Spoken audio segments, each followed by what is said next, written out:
Yesterday, the first gameplay for Call of Duty Black Ops 6 campaign was released, and I made a video going over that and giving you a brief overview of everything that was going on inside of that mission.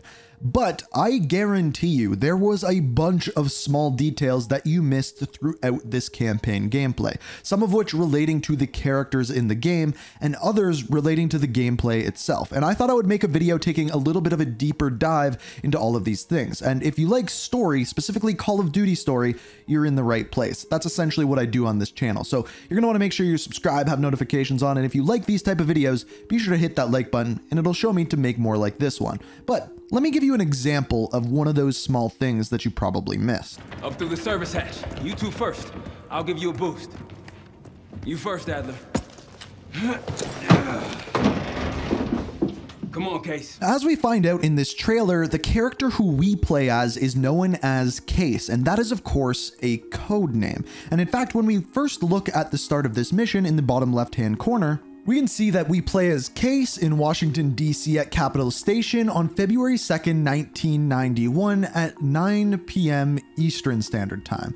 However, if we roll this cutscene back just a little bit, his name is not blurred out, and the full name of Case actually goes by William Cauldron. Now, I tried to piece together literally anything about this character that we could put together. When I first saw the name William, I'm like, okay, maybe this is William Bowman, Joseph Bowman's son from Black Ops 1. Maybe his mom remarried and he changed his last name, so he's no longer William Bowman. However, later on in the trailer, you can actually see that indeed this character appears to be Caucasian, so that kind of eliminates that idea. Another theory that I saw that, like in Black Ops Cold War, maybe you can actually create your own character, and this was the name that they personally put in.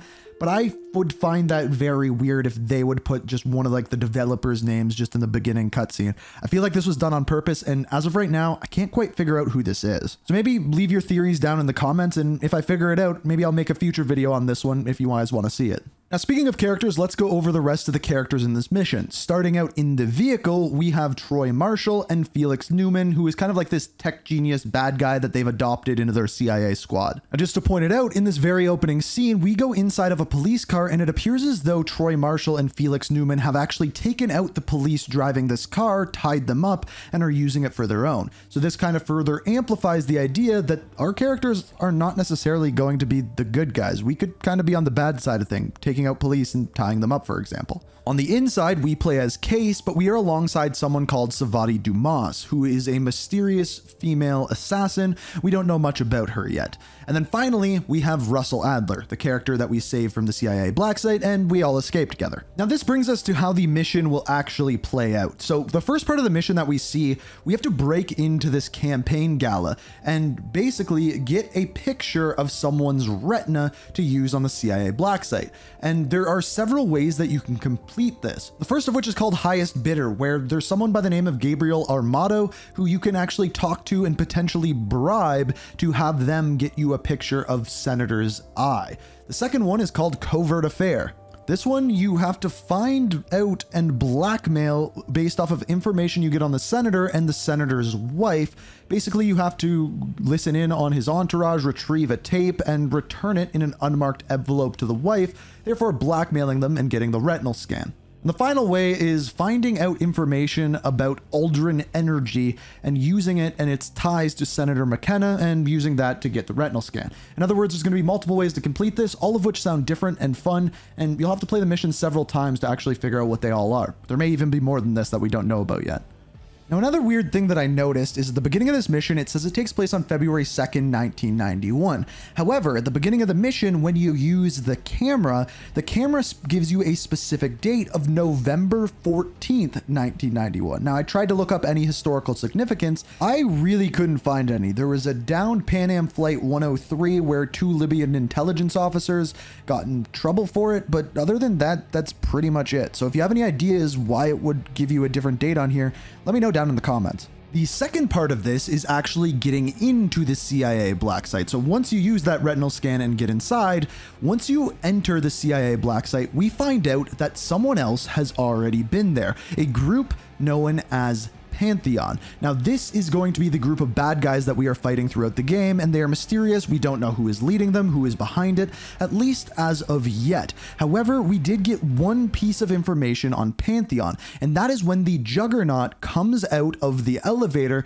there is a logo on the left shoulder of that Juggernaut. I believe that this logo is the Pantheon logo, and this is the first time that we actually get to see it. So the next thing is a gameplay element that is brand new within Black Ops 6, and that is the kind of equipment wheel, if you want to call it that. And essentially what this is if you hold, I believe it is up on the D-pad, you pull open your equipment wheel, and then with it you are able to select from 4 different lethals and 4 different tacticals. Tacticals being LB, lethals being RB. The ones that we see here is, first of all, the left bumper, or the tacticals. It looks like we have a stim shot, it looks like we have a flashbang, either a portable radar or a gas mine, not sure, and then a shock stick. Whereas our lethals, we have an RCXD, honing knife, C4, and frag grenade. Later on, we will see exactly how that honing knife works, and you can actually steer it through the air, which is pretty cool. So after we get a look at the honing knife and exactly how that will work with kind of the bullet time way of it, the next thing that I wanted to point out is the fact that it appears as though this may be the first time Troy Marshall and Russell Adler actually have an interaction as a whole. There's questions asked like, have you ever done this before? And just the way that they interact, it seems like they have a good rapport and that they're friendly, but at the same time, they don't know each other very well. Ever do anything like this before? No, but I don't see any better options and I'm running out of bullets.